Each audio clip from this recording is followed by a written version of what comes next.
First, I guess I just want to say thank you, Mr. WhatAmI, for joining us. I mean, taking time out of your schedule, out of your preparations to share a little bit more info about yourself. How are you feeling today, my friend? I'm good to be here. I just got off stream. I've been hanging out. We're doing some weird testing stuff, but I'm very much looking forward to it. Yeah, I mean, so you're already testing. I guess I should say congratulations for making the top 32 for the Beyond the Bandlewood seasonal, and you're already prepping for that. And before I get too far into the questions about the seasonal, I want to give you the opportunity to maybe tell the people a little bit more about you as a person. I think that as a player, your reputation really precedes you, but is there anything else that you'd really like to share and kind of round out people's perception of you? Sure. Y'all know I'm a gamer, definitely specifically from Legends of Runeterra, but what y'all may not know is that I started gaming a long time before this. I started gaming when I was little kid, like 5, 6, even earlier a little bit. And I started on board games. And for me, it was all strategy board games, resource management, efficiency, things like that. And that kind of philosophy that makes you good at those, that how can I get the most out of what I have, has kind of shaped both my entire life and my Legends of Runeterra playstyle. So I find that very worth touching on.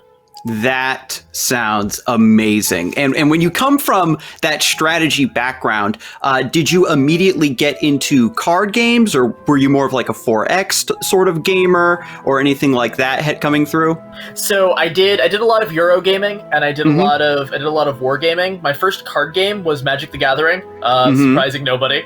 I played that one for a bunch of years. I got onto Hearthstone and Shadowverse. And then I was kind of on break from it all for a little while, and I was playing some League of Legends in the background when I hear about this cool new thing that one of my favorite games right now, League of Legends, coming out with a card game. I'm like, I'm in, let's go. And that's kind of how I got here. Nice. And I mean, you've gotten here and you've just been climbing and climbing ever since. And when you first started playing Runeterra, was it something that you knew you wanted to just play for the long haul, or was it something that was just a little bit of an interest for you, and then was it an expansion or something that really made everything click for you? So for me, when I started playing it, I was kind of just looking for like the game that I wanted to play right now. I was out of my StarCraft days. I was out of Shadowverse. I was kind of winding down on League of Legends, looking for like, what's the next thing I'm going to have fun with? Because I'm a competitive person. I'm kind of always looking for something that I want to be good with and practice. And then I didn't even really know that there was going to be a super competitive future for Legends of Runeterra, right? But then they came out with the idea of seasonals, and I was like, okay, there's actually something here. Let's see if we can do something with this. This sounds pretty awesome. I think the seasonal tournaments have been a really great showcase for a lot of players that were hungry for that competitive scene to just really hit the ground running. And I mean, you're the perfect example, making a reputation for yourself, placing top 4 at the World Championships, and now qualified for this next upcoming seasonal. And I guess this kind of brings us back to your preparations. How are you feeling about the metagame going into this seasonal? Is the competitive scene, I think, typically has a very diverse metagame, but what are your thoughts on it? I'm kind of the opposite of a lot of players. I'm not going to name any names. I don't want to start any drama, right? That is, yeah. But I feel like a lot of people are always looking for the thing to complain about, right? Whether it's Aloof Travelers, or Nami, or Scion, or Lee, or Go Back, and we're talking about Fizz, or Go Hard, or whatever, right? Oh yeah, that's me. You just went down the list of me. I just complain about everything. And I'm very much on the idea of, in almost all of these formats, there are ways around and there are breaks in them. And I'm the guy who's always looking for the breaks. And sometimes what that looks like is I'm still bringing some of the most powerful decks, and I'm just trying to find the little techs that give me the edge. But this is all a roundabout way of saying, I think the format's freaking awesome. Do I necessarily think I'm gonna win? No, man. We play an awesome game, we play our best, but there's a lot of RNG here. From matchup RNG to cards, but I'm definitely feeling solid about it. I'm glad that you are confident, and when it comes to the seasonals, I know that you haven't really been able to really get that top win that you've been looking for, but you're still out trying to play that beautiful game, trying to stick to your core philosophy. And I guess I wanted to ask, when it comes to your performances at previous seasonals, did you think it just came down to some bad luck, some bad RNG, or was it just like a counter or perhaps a bad read on the meta at the time? I definitely do my best to be as objective as possible, right? There have been, I think this is my 5th seasonal that I'm going to be in. It's 4th or 5th, one of those. There have definitely been 1 or 2 where I felt like I had the really solid read on the meta and just missed it in one game, just the cards weren't right. I think there was actually, like, I remember this, we ran the math out during the time when I was on the triple invoke lineup, and for me to miss in where I got kicked out of the seasonal was like literally 0.03%. So sometimes shit just happens, man. And there's definitely been 1 or 2 where my play hasn't been perfect. I think I've pretty much always had really solid reads on the meta. I think the decks I have brought have been really good. I think sometimes the cards haven't been with me, and sometimes I haven't been good enough. So we're gonna see if we can put those together at the same time, eh? I'm honestly really glad to hear that, you know, you're being very subjective and very humble, because it just goes to show that as time goes on, you know, you're just going to get better and better and better. And with the future of Runeterra, like beyond this seasonal, have you had a chance to take a look at that article that Riot released, the what to expect from competitive play? It was just after Worlds. So I looked at it, and I'm being as optimistic as I can, but from what I read on that article, it kind of felt a lot like, hey, we have a cool plan, but we can't really tell you anything yet. Wait and see. Is there anything that you're maybe hoping for when it comes to the future of competitive Runeterra? So I think the seasonals and the worlds are really, really cool. Anyone who was in Magic knows about the Star City Games tour, and that was kind of a non-pro tour, really big thing that was like slightly backed by MTG. And there are definitely some people who are trying to be that. So having that exist in the scene would be a really big deal for a lot of people, so that there were things to do that weren't just the seasonal. That would be really cool. And then also specifically, me and a bunch of the other top players have been kind of harping on this one for a while. So I apologize if I sound a little bit like a broken record here. No, not at all. The ranked format is really important to the seasonals because of how the bye affects getting into top 32. So a lot of people have to play for the bye. And the fact that the ranked format is so disconnected from the actual seasonal play itself is really rough right now. So if there was, and the biggest thing that we've been talking about is, please give us optional best of 3 in ranked. That would make such a big difference, and there's so many people who have kind of been slowly filtering out of the scene that I feel like that would just pull people right back in. And I'm obviously here to stay because I love the game no matter what.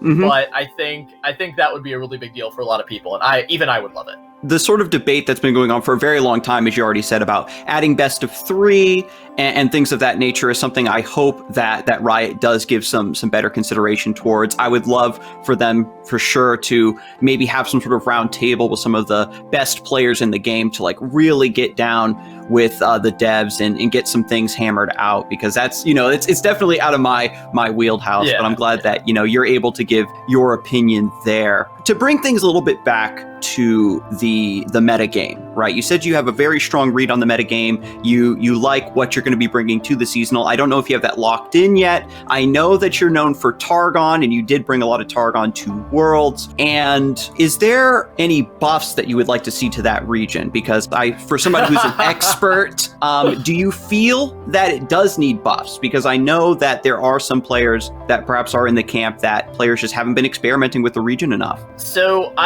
even this season, when it's been the weakest, I have put a lot of time into trying to make Targon work. And here, the state it is in right now, and really the question is whether this is the state Riot wants it to be in or not, right? And it's not my call to make. I'm not the dev. If that's fine, that's fine. Whatever. I'll figure out what I'm playing. But the state it is in right now, the only high-level competitive Targon decks are the combo decks. And what Targon gets used for is the low mana cantrips and the low mana spells that enable those combo decks. And the kind of grindy, hyper decision-making focused invoke decks are just totally pushed to the side because their power level has been kicked and the power level of the things around them and the speed has been upped. So if Riot's fine with that, then leave things how they are, we're fine. If you want the invoke decks to be a solid part of your metagame again, then there needs to be some kind of buff, and the 2 prime targets are probably Serpent and Fangs. I am definitely a little bit in the camp of Fangs did nothing wrong.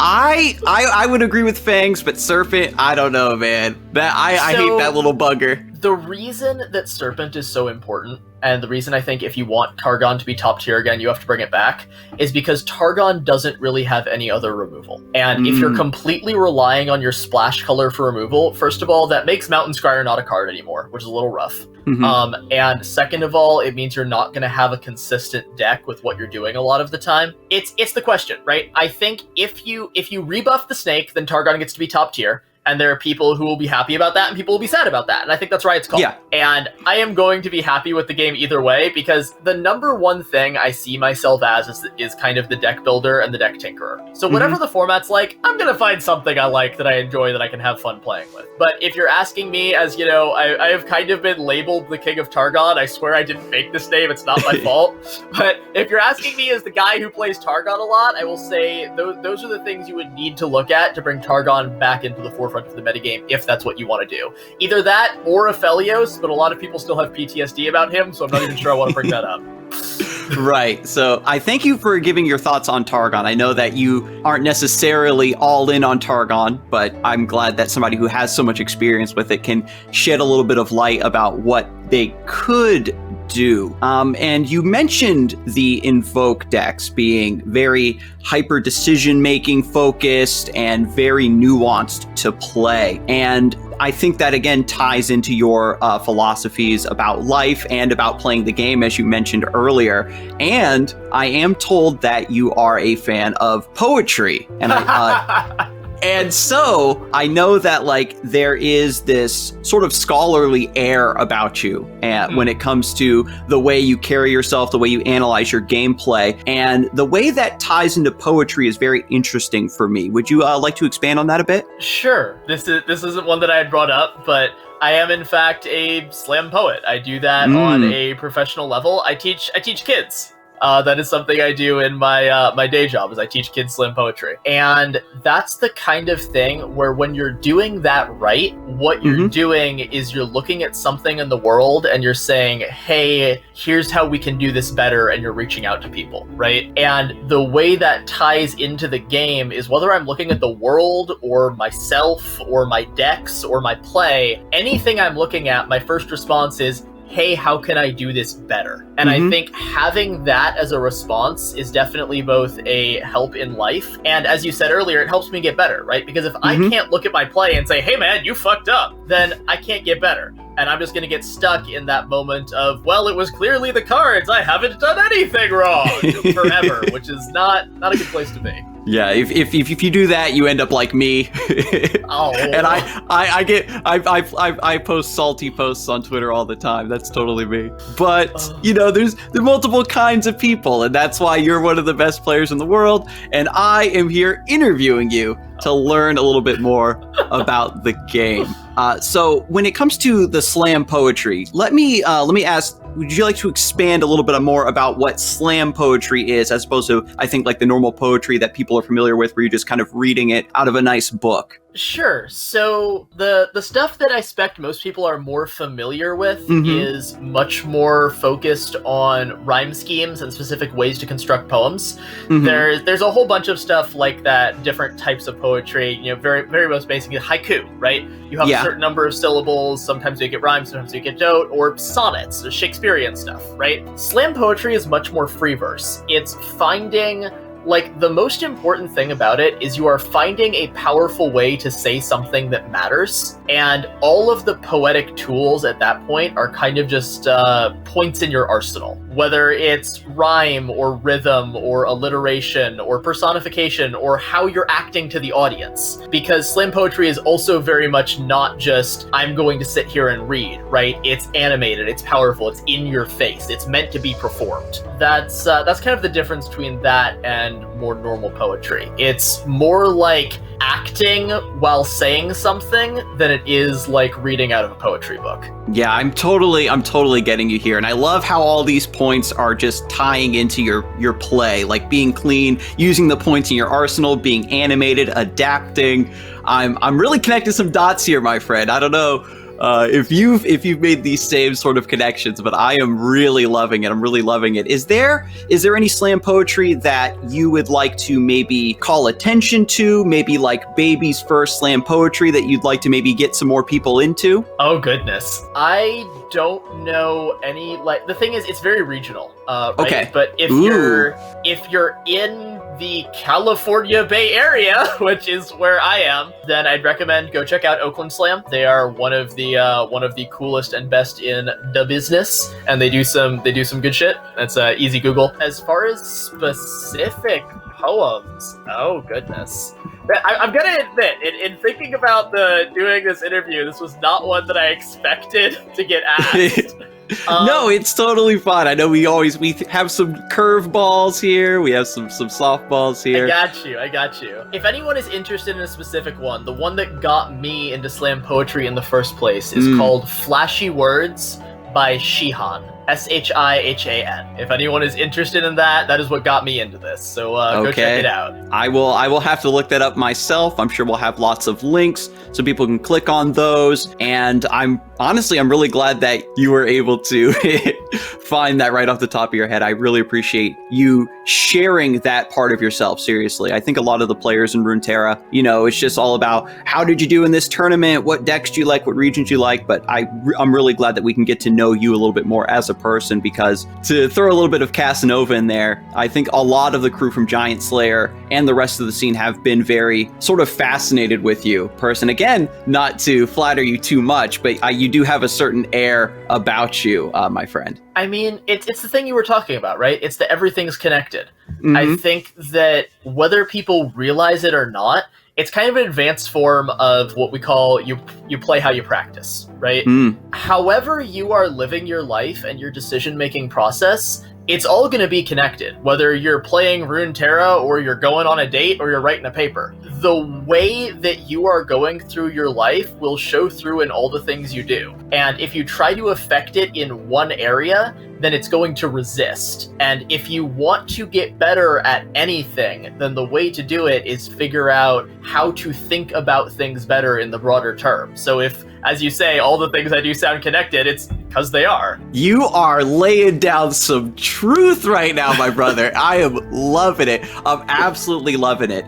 So again, listeners, if you are trying to improve, you have to take that bigger picture. You have to realize the connectedness of everything you're trying to improve and just get better at. And so when it comes to, I guess, to tie everything back around to Runeterra, where do you see yourself here, like next year? Is it just top 4 for you? Is it just playing the beautiful game, or is there a new pinnacle that you're already trying to reach? What is your next goal? I think for me and the way I think about things, I do not tend to put on specific goals, because especially in a game like this and the types of games that I love, there's very much a moment of you have to play perfectly and draw well at the same time. And saying, I want to get first at Worlds, I want to win this seasonal, I want to win this and that tournament. I feel like saying that, when given how the world works, there's only so much that I'm doing that affects that, is not the way to do it. Instead, what I'm going to say is, I'm here to show up and make the best decks I can. I'm here to play my beautiful game, and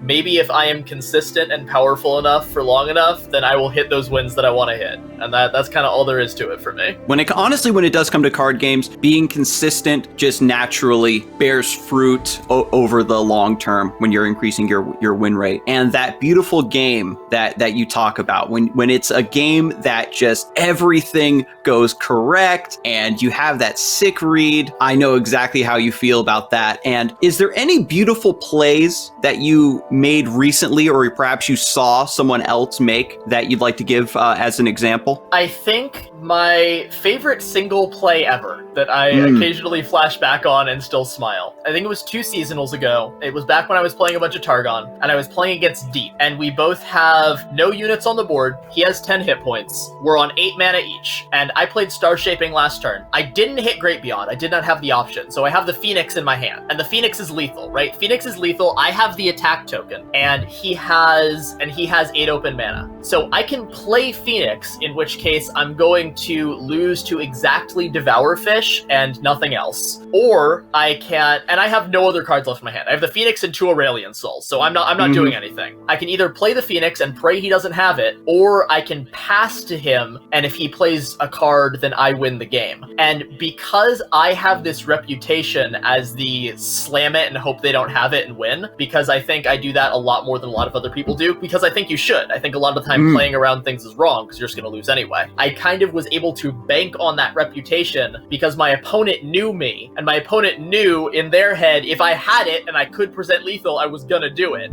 So I open pass back, the man slams Nautilus, I play the Phoenix, and he dies in top of seasonals. And that felt really freaking good. Oh, that is a beautiful play and a beautiful story. Using your own reputation, like another thing in your arsenal, right? That a lesser player might not even consider. And I love how there is this metagame of like the top players knowing each other, playing against each other a lot, especially at the higher reaches of the ladder. Because you had the 7-2 blessing for this seasonal. What was the LP cutoff again? I don't know exactly where the cutoff is. I think I was on 589 and there are like 3 or 4 people under me. So I think it was probably around 570, 580, something like that. Wow, nice. And so the other players in the top 32, is there anybody that you've kind of got your eye on? Somebody that you're hoping not to get matched against too early, or maybe a dark horse or wild card that not a lot of us are expecting, but maybe you got to play against them a little bit and you've got your eye on them? So I'm gonna be real, Bitter kicked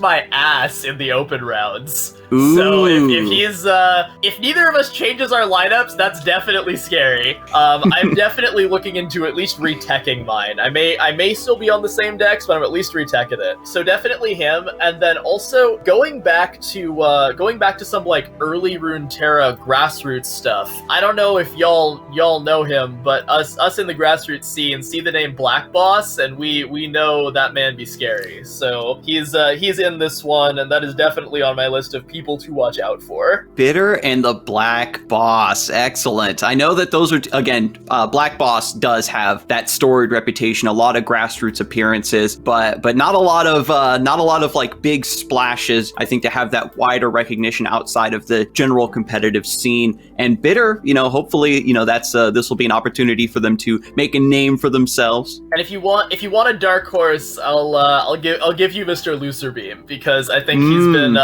he has definitely been pumping it up lately. So I'm looking for some big plays out of that man. Yeah, I remember I think it was last seasonal, Lucerbeam had like this really spicy, I think it was the Draven Riven, that combo deck, if I'm remembering correctly. So there's always some interesting tech. There's a lot of just mutation in the metagame right now. And you said it earlier, the format is just really good right now overall, outside of, one region has to be the weakest, right? So, I mean, I think that overall, we're in a really good spot. But outside of, I guess, to keep it going when it comes to the meta game and seasonal top 32, is there like just the strongest deck that you feel that everybody should be bringing? Like it's you should play this or you should ban it? So I think we have had metas like that before, where you have a deck that is so far above everyone else that sometimes the answer is you should bring it and you should ban it, because the people who think they're able to counter it are just wrong and getting stomped and haven't played against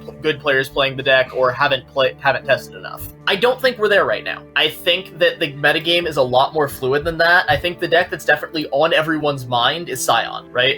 Because especially, like, there are many different ways to tech it. It does a lot of really, really powerful things, and even the people who are trying to counter it, sometimes you just don't draw your mini-morph and you die. I think that that's definitely the one that's on everyone's mind. I don't think that it's tier 0, though. And when I say tier 0, I mean that one deck that you bring it, you ban it, if you're not playing it, you're probably just doing it wrong.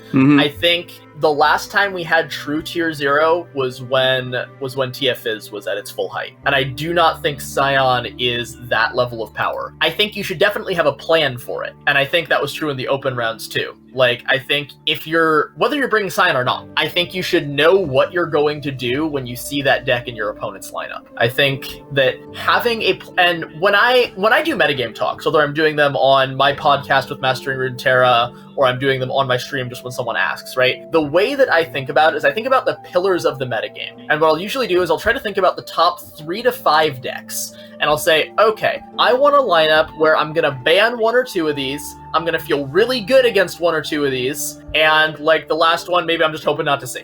But the idea of no matter what your opponent's doing, having a plan is really important. And you're never going to be good against every lineup. That's just not how this game works. That'd be boring, right?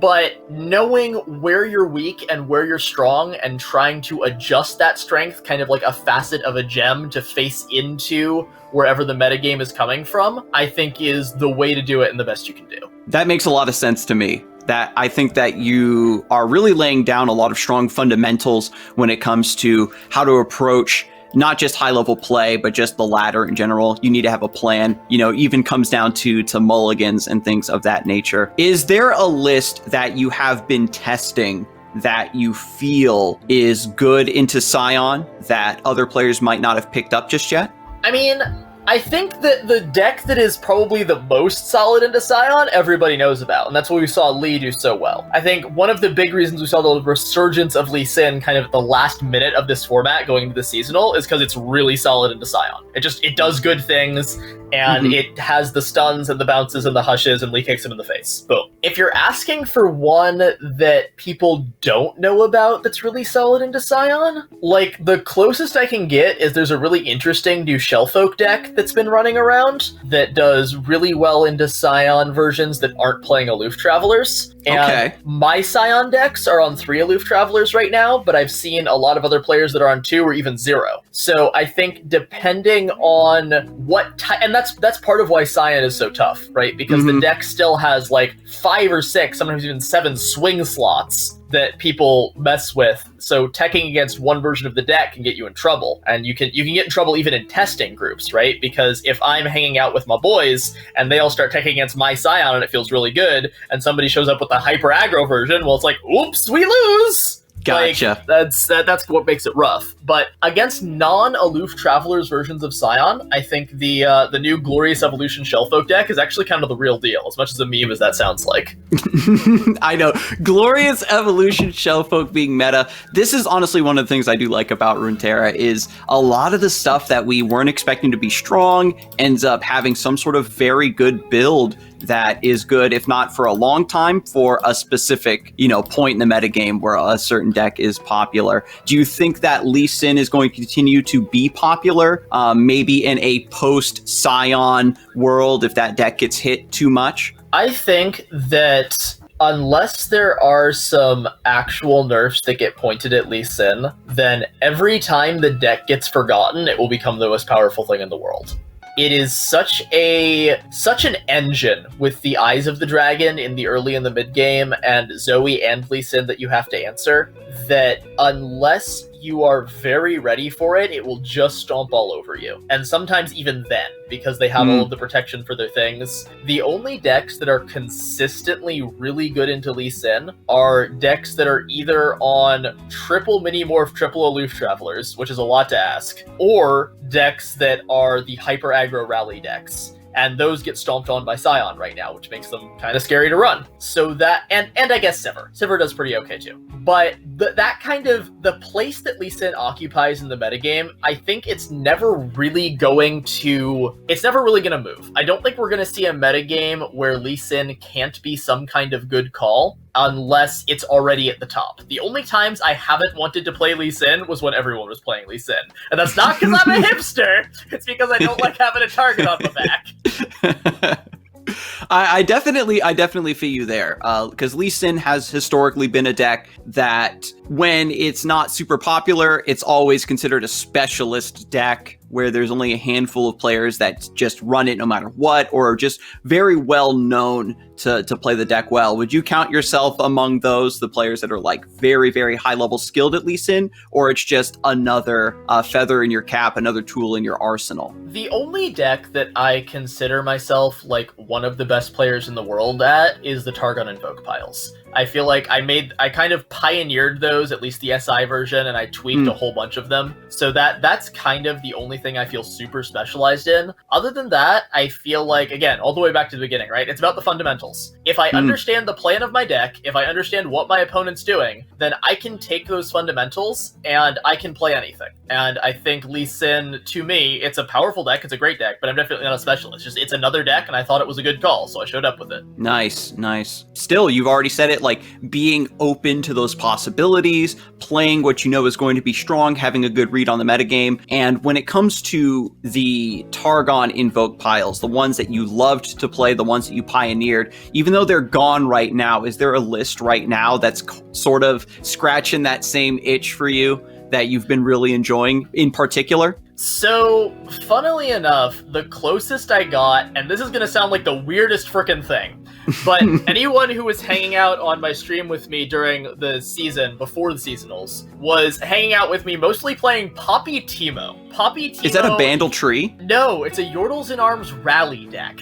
But it's a Yordles in Arms rally deck in which I was playing Conchologist, Loping Telescope, and Mayor. Okay. So it's the same kind of thing where I have this crazy combo kill like I used to with Starshaping Atrocity, with basically like Yordles in Arms rally. And I also have a couple of power cards, Poppy, obviously. And then you have those really cool decision points between like Conchologist, Telescope, Mayor. And it does the same, it's funny that it's like this super aggro deck compared to the Targon Invoke control piles, but it does the same kind of thing where it's about the decision making on your key turns. And I'm gonna tangent real quick if you're cool with that. Please, please. There's this idea that I just want to kind of punch a little bit, that aggro decks are easy to play. And for me, one of the best ways to figure out statistically, right, objectively, come about figuring things out objectively so I can have it right, what something is easier or harder to play, where it fits in that category. The way to figure that out is to look at the win rate percentage between the best players and the average players, and that difference.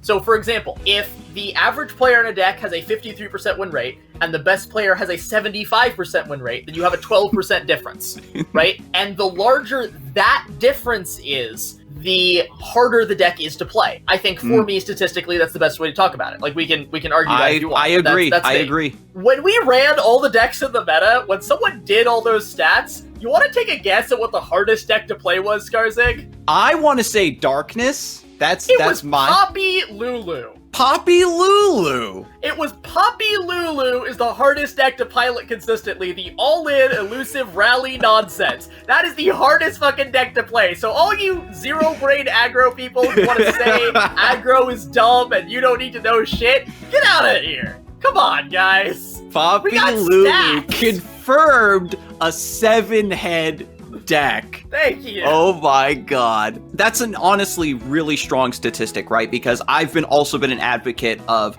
aggro being a very skillful deck. I was one of the OG like discard aggro lovers where the deck had a lot of decision-making points. And to bring it back to decision points in the game, is there a mechanic that maybe you're hoping for to be added to the game in the future that's not just here's 3 cards, pick the right one?